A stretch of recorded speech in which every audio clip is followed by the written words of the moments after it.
ஓம் சாய்ராம்.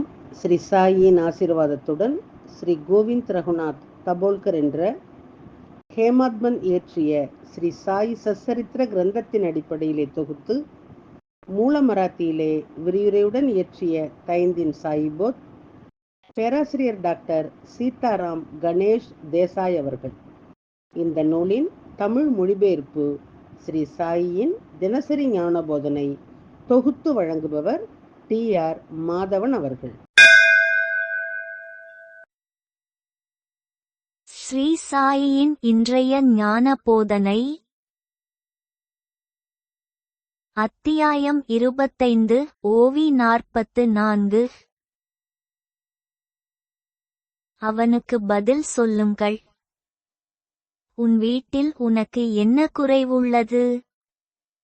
பாதி ரொட்டியில்தான் தீர்வு என கருதுங்கள். லட்ச பிரச்சனையில் சிக்கிக் கொள்ளாதீர்கள். விளக்கம். உன் வீட்டில் என்ன குறைச்சல்? நமக்கு ரொட்டியில் பாதி போதும். 1,00,000க்கு ஏமாறாதே என்று எழுதி தாமுண்ணாவிடம் ஒரு பதில் அனுப்பச் சொன்னார் பாபா. பாபாவின் பதிலுக்காக தாமுண்ணா ஆவலுடன் காத்திருந்தார். ஆனால் பாபாவின் பதிலை படித்ததும் தாமுசேட்டின் நம்பிக்கைகள் நொறுங்கின. நான் இப்போது 1,00,000 சம்பாதிப்பேன். அதில் பாதியை வட்டியில் முதலீடு செய்வேன். ஒரு நொடியில் நான் ஒரு கோடீஸ்வரனாகி அகமதுநகரில் மகிழ்ச்சியாக வாழ்வேன் என்று அவர் நினைத்தார். அவர் வளர்த்து கொண்ட மனநிலை உடனடியாக உடைந்தது. தாமுண்ணா மிகவும் ஏமாற்றமடைந்தார். பாபா ஏன் இப்படி எழுதினார்? அல்லது நான் அவருக்கு ஆலோசனை கேட்டு எழுதினேனா? அங்குதான் விஷயங்கள் தவறாகிவிட்டன.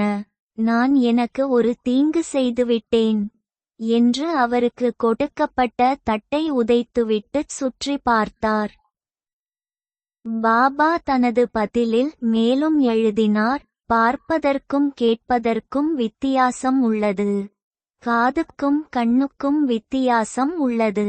ஷீர்டிக்குச் சென்று என்ன நடக்கிறது என்பதை தானே புரிந்து கொள்ள வேண்டும் என்று தமுஷேத் நினைத்தார்.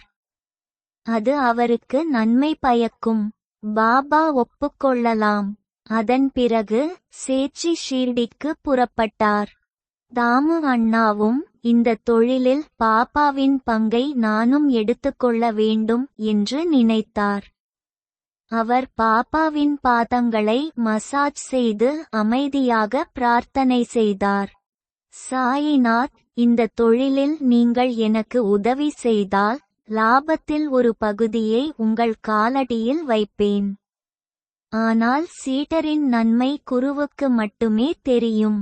ஒருவர் தனது எண்ணங்களை எவ்வளவு ரகசியமாக வைத்திருந்தாலும் சாய்நாத் அவற்றை புரிந்து கொள்கிறார்.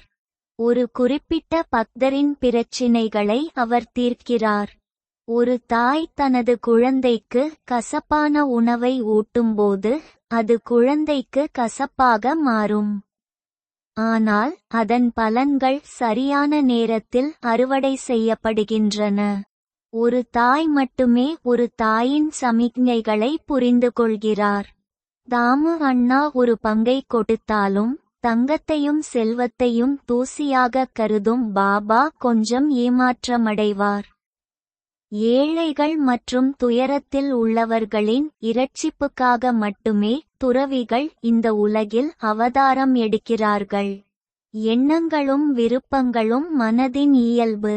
பக்தர்கள் தங்கள் மனதில் பல மனவிவாதங்களை செய்து கொண்டே இருக்கிறார்கள். ஆனால் இதில் அவர்களின் உண்மையான நன்மை என்ன என்பதை அவர்கள் புரிந்து கொள்வதில்லை.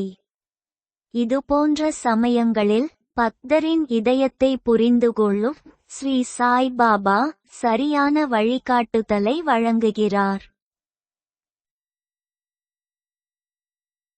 குறிப்பு. ஸ்ரீ பாபாவுக்கு எல்லாவற்றையும் கொடுத்தவருக்கு என்ன மிச்சம்?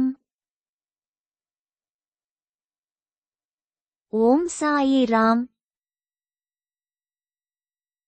ஸ்ரீ சாயியின் தினசரி மற்றொரு ஞான போதனை அடுத்த தொடரில் கேட்போம். श्री सच्चिदानंद सद्गुरु साईनाथ महाराज